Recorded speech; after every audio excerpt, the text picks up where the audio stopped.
Hi friends, welcome to daily current affairs. December 5, 2024లో ఉన్నటువంటి important current affairs చూద్దామండి. December 5 ఒక importance ఉంది. ప్రపంచ నేలల దినోత్సవం. దానికి సంబంధించిన ఇతివృత్తాన్ని డిస్కస్ చేద్దాం. తెలుగు రాష్ట్రాల్లో భూ ప్రకంపనలు వచ్చాయి నిన్న, అంటే డిసెంబర్ 4, 2024న కొన్ని ప్రాంతాల్లో. దానికి సంబంధించిన విశేషాలు చూద్దాం.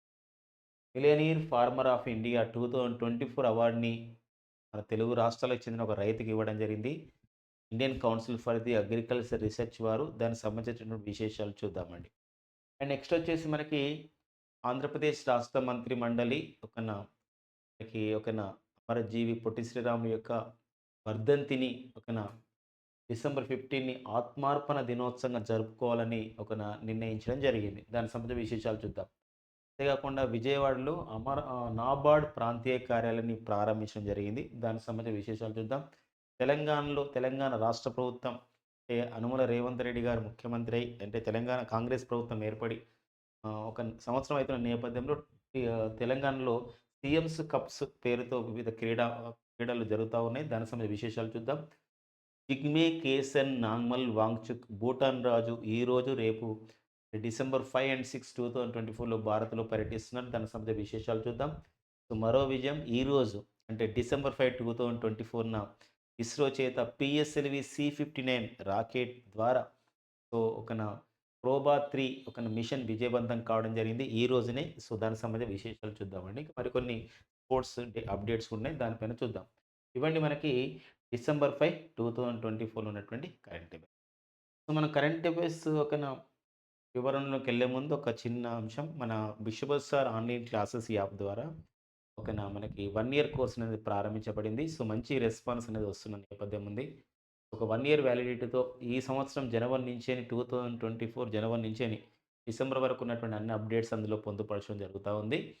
సో మరి దీనికి సంబంధించినటువంటి మీ యొక్క కోర్సుని మీరు పర్చేజ్ చేసుకోవాలంటే ఈ యూట్యూబ్ ఛానల్‌లో కింద మనకు డిస్క్రిప్షన్‌లో లింక్‌ని ఇవ్వడం జరిగింది. ఒకసారి చూడండి. ఓకేనా. థ్యాంక్ యూ అండి. మరి డిసెంబర్ 5 ఒక ఇంపార్టెన్స్ ఉంది. డిసెంబర్ 5 ఇంపార్టెన్స్ ఏందంటే మనకి ప్రపంచ నేలల దినోత్సవం. ఐక్యరాజ్య సమితి 2015, అంటే ఐక్యరాజ్య సమితి 2015 సంవత్సరాన్ని అంతర్జాతీయ నేలల సంరక్షణ దినోత్సవంగా ప్రకటించి డిసెంబర్ 5ని ఎలా జరుపుకుంటుందంటే ప్రపంచ నేలల దినోత్సవం జరుపుకుంటుంది. ఈసారి డిసెంబర్ 5, 2024 యొక్క ఇతివృత్తం ఏమి ఇవ్వడం జరిగిందంటే కేరింగ్ ఫర్ సాయిల్స్, అంటే నేలల్ని మనం సంరక్షణ చేయాలి, జాగ్రత్తగా చూసుకోవాలి, దాన్ని కొలవాలి. నేలల్లో ఏ సంబంధించినటువంటి అంశాలున్నాయి, మూలకాలున్నాయి, లేకపోతే ఖనిజ లవణాలున్నాయి, మెజర్ చేయాలి, మానిటరింగ్ చేయాలి అండ్ మేనేజ్ కూడా చేయాలని చెప్పేసి ఈ యొక్క డిసెంబర్ 5 ఈ యొక్క ప్రపంచ నేల దినోత్సవం సందర్భంగా చెప్పడం జరిగిందనమాట. సో ఇతివృత్తం అది గుర్తుపెట్టుకోవాల్సిన అవసరం ఉంది. అండ్ నెక్స్ట్ వచ్చేసి మరి డిసెంబర్ 4, అంటే నిన్న డిసెంబర్ 4 అంటే డిసెంబర్ 5 మనం కరెంట్ అఫైర్ డిస్కస్ చేసుకున్నప్పుడు కూడా డిసెంబర్ 4, 2024న తెలుగు రాష్ట్రాల్లో కొన్ని ప్రాంతాల్లో భూకంపం వచ్చిందండి. మార్నింగ్ 7:27 సంబంధించిన విషయంలో, అంటే 7:27 టైంలో మార్నింగ్ మనకు ఒక 2-3 సెకండ్ల పాటు, అంటే 3-6 సెకండ్ల పాటు, 3-6 సెకండ్స్ పాటు భూమి అనేది కంపించడం జరిగిందనమాట. ఈ హైదరాబాద్‌లో ఉన్నటువంటి ఎన్‌జీఆర్‌ఎన్ సంస్థ ఉందండి. నేషనల్ జియోఫిజికల్ రీసెర్చ్ ఇన్‌స్టిట్యూట్ అని చెప్పేసి అంటామండి. National geophysical research institute. మరి ఎన్‌జీఆర్‌ఏ సంస్థ అండ్ ఢిల్లీలో ఉన్నటువంటి మరొక సంస్థ ఉంది. ఏ సంస్థ అంటే అది national centre for the seismology అని చెప్పేసి అంటాం. సిస్మాలజీ అంటే స్టడీ ఆఫ్ ది ఎర్త్‌క్వేక్స్. ఈ 2 సంస్థలు అధ్యయనం చేసి ఈ భూకంప తీవ్రత 5.3గా నమోదైంది రిక్టార్ స్కేల్ పైనని ప్రకటించడం జరిగిందనమాట. సో అలాంటివి కూడా చూసుకోవాల్సిన అవసరం ఉందండి. అండ్ తెలుగు రాష్ట్రాల్లో చివరిసారిగా మనకు 1969లో భూకంపం వచ్చింది తెలుగు రాష్ట్రాల్లో. అప్పుడు భూకంప తీవ్రత అనేది 5.7గా నమోదు కావడం అయితే జరిగిందనమాట. ఇక మరికొంత విశేషం చూద్దామండి ఇక్కడ. సో ఫ్రెండ్స్, మనకి మరికొంత సమాచారం అండి. ఇక్కడ మరికొంత విషయాలు మనం చూసినట్లయితే తెలుగు రాష్ట్రాలకు చెందినటువంటి నల్గొండకు చెందినటువంటి రైతు, మరి కుంకుడుకాయలు, వీటిని ఆ విధంగా కుంకుడు మొక్కలు పెంచుతూ కుంకుడుకాయలు తీస్తూ ఆ విధంగా మరి ఆ వ్యవసాయం చేస్తున్న రైతు లోకసాని పద్మారెడ్డి గారండి. లోకసాని పద్మారెడ్డి గారు. మరి లోకసాని పద్మారెడ్డి గారికి ఒక అవార్డు ఇచ్చారండి. ఎవరిచ్చారు ఈ లోకసాని పద్మారెడ్డి గారికి అవార్డు అంటే ఐకార్ అనే సంస్థ ఇచ్చింది. Millionaire farmer of the year 2024 award ఎవరిచ్చారంటే ఐకార్ ఇచ్చింది. ఐకార్ అనగా Indian council for the agriculture research అని చెప్పేసి అంటాం. భారత జాతీయ వ్యవసాయ పరిశోధన మండలి దీనికి డైరెక్టర్ జనరల్గా హిమాంష్ పాఠక్ పనిచేస్తున్నారు. సో లోకసాని పద్మారెడ్డి గారు వీరు నల్గొండకు చెందినటువంటి సో మరి నల్గొండలో మరి కుంకుడు ఈ జిల్లాలో మరి కుంకుడుకు సంబంధించినటువంటి ఈ పంటను ఆ విధంగా పండిస్తూ అంటే ఇక్కడ కుంకుడుకాయలకు సంబంధించిన విషయంలో విశేషంగా కృషి చేస్తున్నారు. సో వారు ఎవరంటే ఇక్కడ మనకి ఒకసారి పద్మారెడ్డి గారికి అవార్డు అనేది రావడం జరిగిందనమాట. సో ఆ నేపథ్యం చూసుకోవాల్సిన అవసరం ఉంటుంది. నెక్స్ట్ వచ్చేసి మనకి మరికొంత సమాచారం తెలుసుకునే ప్రయత్నం చేద్దాం. మరి తెలంగాణ రాష్ట్రంలో ఇప్పుడు తెలంగాణ కాంగ్రెస్ ప్రభుత్వం ఏర్పడి 1 ఇయర్ అయితున్న సందర్భంగా సీఎంస్ కప్స్‌ని నిర్వహిస్తున్న తెలంగాణ రాష్ట్ర ప్రభుత్వం వివిధ జిల్లా హెడ్ క్వార్టర్స్‌లలో ఇలాంటి క్రమంలో మరి సీఎంస్ కప్స్‌లో ఎన్ని క్రీడా విభాగాలు ఇందులో ఎన్ని క్రీడల్లో ఆ విధంగా పోటీలు నిర్వహిస్తున్నారని చెప్పేసి అంటే 36 విభాగాలండి. 36 విభాగాల్లో సో ఈ యొక్క క్రీడలను ప్రోత్సహిస్తున్న సందర్భం అనమాట. ఆ నేపథ్యాన్ని చూసుకోవాల్సినటువంటి అవసరం అనేది ఉందన్నమాట.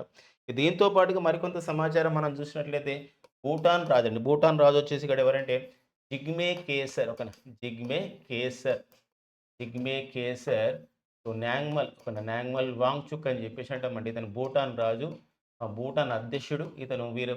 వీరు ఈరోజు అంటే డిసెంబర్ 5 అండ్ 6 2024లో మన భారత్లో పర్యటిస్తున్నారనమాట. కాబట్టి డిసెంబర్ 5, 6, 2024లో భారత్లో పర్యటించారు. ఏం ఒప్పందాలు చేసుకుంటాడు, ఎలాంటి విషయాలను కూడా మనకి తదుపరి అతని పర్యటన అనంతరం మనకు తెలుస్తాయి. కాబట్టి దానికి సంబంధించిన విశేషాలు చూద్దాం. మరి జిగ్మే కేసర్ నాంగ్మల్ వాంగ్చుక్ భూటాన్ యొక్క రాజు, భూటాన్ అధ్యక్షుడు అనమాట. మరొక విషయం ఉందండి. భూటాన్ దేశ అత్యున్నత పౌర పురస్కారం కూడా మన భారత ప్రధాని నరేంద్ర మోడీకి ఇవ్వడం జరిగింది. ఆర్డర్ ఆఫ్ ది డ్రగ్ గ్యాల్పు లేదా నగ్ దగ్ పెల్గి కొర్లో అని చెప్పేసి అంటాం అనమాట. సో ఆ నేపథ్యం కూడా చూసుకోవాలి. భూటాన్ అంటే పిడుగుల దేశం అని పిలుస్తారు భూటాన్ని. సో మనకి ల్యాండ్ ఆఫ్ ది థండర్ బోల్ట్స్గా పిలువబడే దేశం కూడా ఏదండి భూటాన్ అనే అంశం అనమాట. ఓకేనండి. నెక్స్ట్ వచ్చేసి ఈ మరికొంత సమాచారం మనం డిస్కస్ చేసుకునే ప్రయత్నం చేద్దాం. ఇక ఆంధ్రప్రదేశ్ రాష్ట్ర ప్రభుత్వం రాష్ట్ర మంత్రి మండలి ఒక నిర్ణయం తీసుకోవడం జరిగింది. డిసెంబర్ 15 సో మనకి అమరజీవి పొట్టి శ్రీరాములు గారి యొక్క వర్ధంతి. మరి అమరజీవి పొట్టి శ్రీరాములు గారి యొక్క వర్ధంతిని ఎలా ఎలా నిర్వహించుకోవాలని ప్రకటించడం జరిగిందంటే ఆత్మార్పణ దినోత్సవంగా. ఎలా అండి? ఆత్మార్పణ దినోత్సవంగా. ఆత్మార్పణ అండి.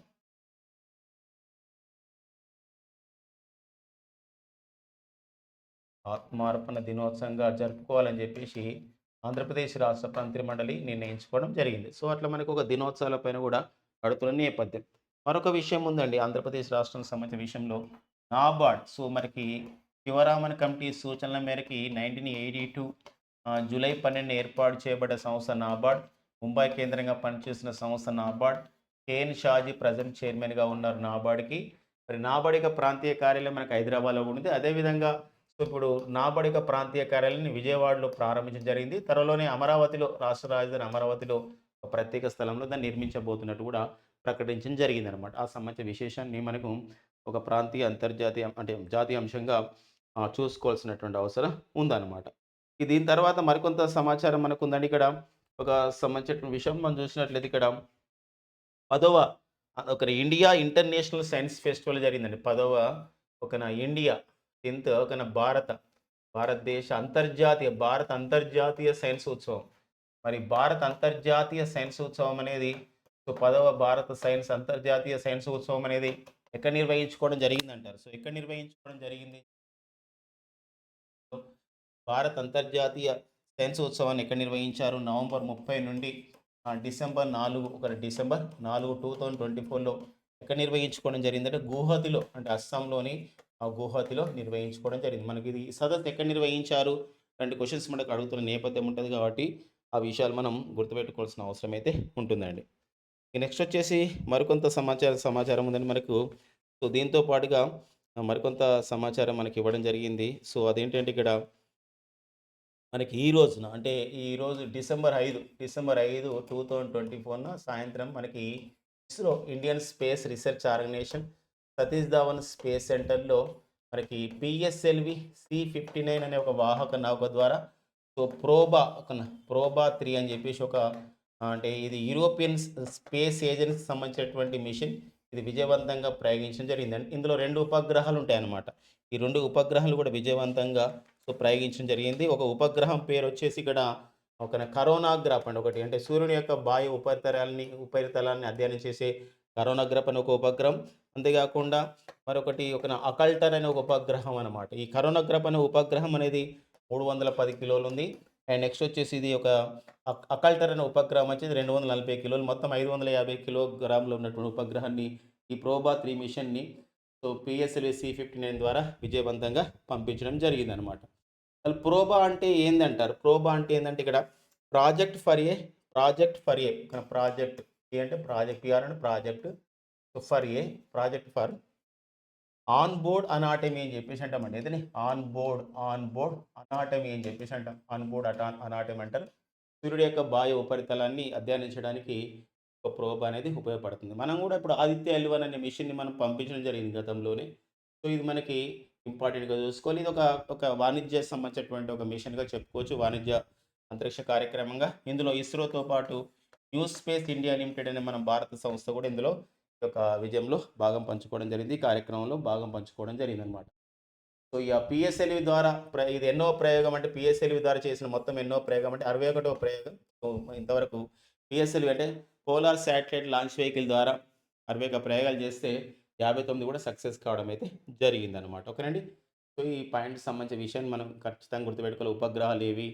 సో, వాటి బరువెంత? మొత్తం బరువంటే 550 కిలోలు. అందులో 2 ఉపగ్రహాల బరువంటే ఇక్కడ కరోనోగ్రాఫ్, అకల్టర్ ఇట్లా గుర్తుపెట్టుకోవాల్సిన అవసరం ఉంటుందనమాట. దీని తర్వాత మరికొంత సమాచారం మనకుందండి. జూనియర్ ఏషియన్ కప్ అండి ఇది. మస్కట్‌లో జరిగింది. స్పోర్ట్స్ అప్డేట్‌లో నేర్చుకోవాలి.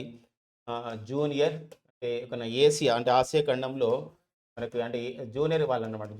జూనియర్ సంబంధించి జూనియర్ ఏసియా కప్ అని చెప్పేసి అంటామండి. ఇట్లా రాసుకుందాం. జూనియర్ ఏసియా హాకీ కప్ అండి. మస్కట్‌లో జరిగింది. 2024 సంబంధించిన మస్కట్‌లో జరిగింది. ఎవరు విజేతగా నిలిచిరంటే మన భారత్ విజేతగా నిలిచింది.